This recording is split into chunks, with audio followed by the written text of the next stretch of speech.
కృష్ణా జిల్లా పామరులో నిర్వహించిన సభలో సీఎం జగన్ బటన్ నొక్కి విద్యా దీవెన, వసతి దీవెన నగదును విద్యార్థుల తల్లుల ఖాతాల్లో అకౌంట్లో జమ చేశారు.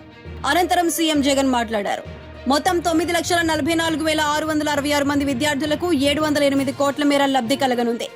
ఇప్పటి వరకు ఈ పథకం కింద 12,609 కోట్లు ఖర్చు చేశామని తెలిపారు. కావున రానున్న ఎన్నికల్లో జగన్ మళ్లీ అధికారంలోకి రాకుంటే పిల్లల చదువులు, సంక్షేమ పథకాలు అన్నీ ఆగిపోతాయన్నారు. ముఖ్యంగా ప్రభుత్వ బడుల్లో ఇంగ్లీష్ మీడియం ఉండదని, ఆరోగ్యశ్రీ నిర్వీర్యం అయిపోతుందన్నారు. రైతులు, మహిళలు బతుకులు చిన్నాభిన్నమవుతాయని చెప్పారు.